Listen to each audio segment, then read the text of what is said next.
আজকের তন্ত্র কথা, আজকের শাস্ত্র কথা, আজকের আধ্যাত্মিক উপলব্ধি, প্রকৃত মহাপুরুষ যারা আমাদের বঙ্গে আবির্ভূত হয়েছেন, প্রত্যেকেই কিন্তু ভগবানের অংশ বিশেষ। যদি ধরে নেওয়া যায় গুরু বামদেব বাবা, তিনি ছিলেন স্বয়ং শিব অবতার বা শিব অংশে যেনার জন্ম। উনি সাক্ষাৎ তারাপীঠের চলমান শিব ওনাকে বলা হয়। তো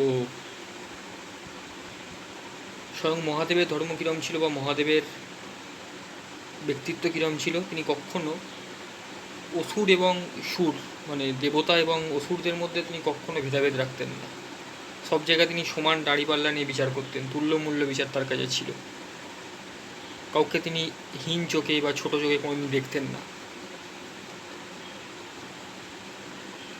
আমাদের সকলের সৃষ্টিকর্তা যখন আমাদের মধ্যে কোনো ভেদাভেদ তৈরি করেনি, তাহলে আমরা সেই জগৎপিতার সন্তান হয়ে আমাদের মধ্যে কোথা থেকে এই ধর্মের ভেদাভেদ শিখলাম? আমরা এই হানাহানি ভুল বোঝাবুঝি আমরা জানলাম কিভাবে? কোনো ধর্মগ্রন্থে লেখা নেই যে বিধর্মীকে অসম্মান করো, অশ্রদ্ধা করো, কোনো দিন হতে পারে না। ধর্ম এটা বলে না। নিয়ম অনেক, পালন করতে পারলে আচার বিচারের শেষ নেই, প্রচুর আচার বিচার আছে।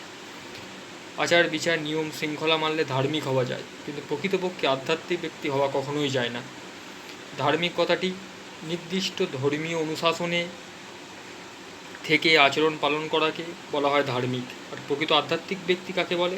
যে সমস্ত ধর্মবোধের সঙ্গে নিজেকে জড়িয়ে নিজেকে সেখানে স্থাপন করে যে প্রকৃত ধর্ম আচরণ করে, তাকেই বলা হয় প্রকৃত আধ্যাত্মিক ব্যক্তি। তাই প্রতিটি মানুষের উচিত, নিজের ধর্ম তো মনের মধ্যে অবশ্যই থাকবে, কিন্তু প্রতিটি ধর্মকে তোমরা শ্রদ্ধা করো, ভালোবাসো এবং প্রকৃতি আধ্যাত্মিক ব্যক্তি হয়ে তোমরা নিজের আধারকে তৈরি করো, তবেই তোমাদের শান্তি আত্মার প্রকৃত মুক্তি পাবে। জয় মাতারা, জয় গুরু বাম, জয় মহাকাল, জয় কাল।